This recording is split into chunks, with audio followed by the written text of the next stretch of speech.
Hello, what's up guys, how are you everyone? I hope everybody is well.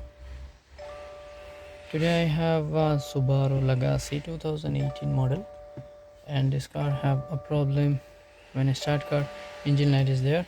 I scan with my computer, I got fault P0198, current fault, engine oil temperature sensor A circuit high. That means engine oil temperature wire open, and fault code P0198. And today I will show you where is the location engine oil temperature sensor A. Okay,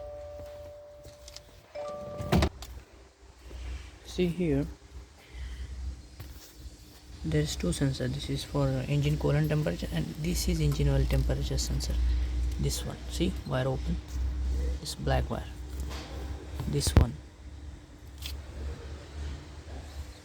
Okay, thank you.